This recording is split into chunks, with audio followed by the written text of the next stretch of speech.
Welcome back to PeabodyCommunications.com. I'm Jordan Peabody.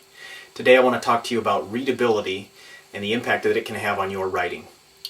Readability is what we probably know better as comprehension, or the ability for someone to come in, take a look at what you've written, read it, understand it, and more importantly, remember what you've said. There are a number of tools if you go out online, do a Google search on readability, but probably the most popular tool and the most accessible tool is what's known as the Flesch-Kincaide readability formula. This is already built into Microsoft Word for those of you using that as your word processing tool at the office.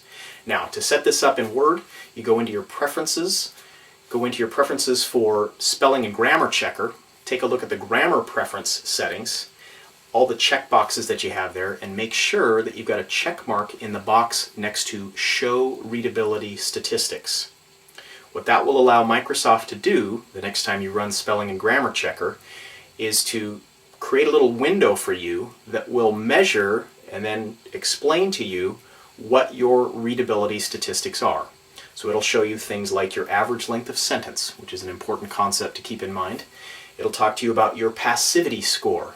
In other words, the number of passive sentences versus active sentences. More importantly, for today's discussion, it's going to show you your readability score, and it's going to show it as what we call the Flesch-Kincaide Readability Index score. Now, ideally, you want the number for that score to be between about a 6 and a 9. And the reason I say that is that the average adult in America reads at or below grade level 9, about the equivalent of a high school freshman. The same study that found that statistic out says that the average adult reading English as their second language reads at or below grade level 6. So most people reading your work-related stuff out there read between about a 6th grader's level and a 9th grader's level. So that Flesch-Kincaide readability score should approximate that same range. In other words, you want a score of about 6 to 9. In fact, for some of the writing that I do in the workplace, I'll allow myself to go up maybe as high as about an 11, in other words, an 11th grader score.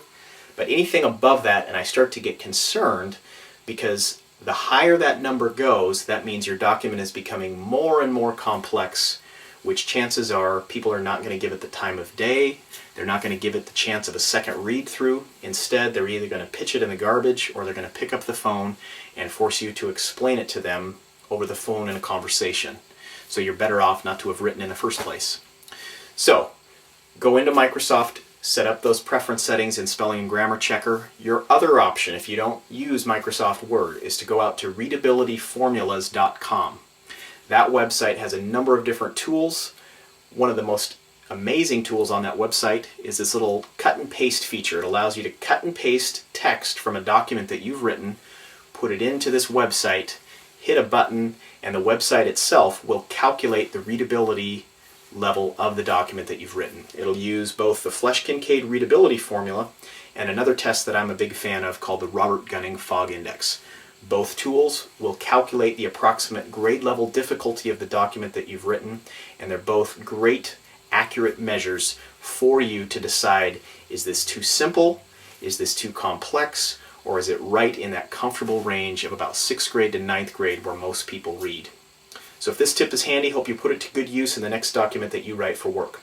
Thanks again for visiting PeabodyCommunications.com. I'm Jordan Peabody, and until I see you again, happy writing.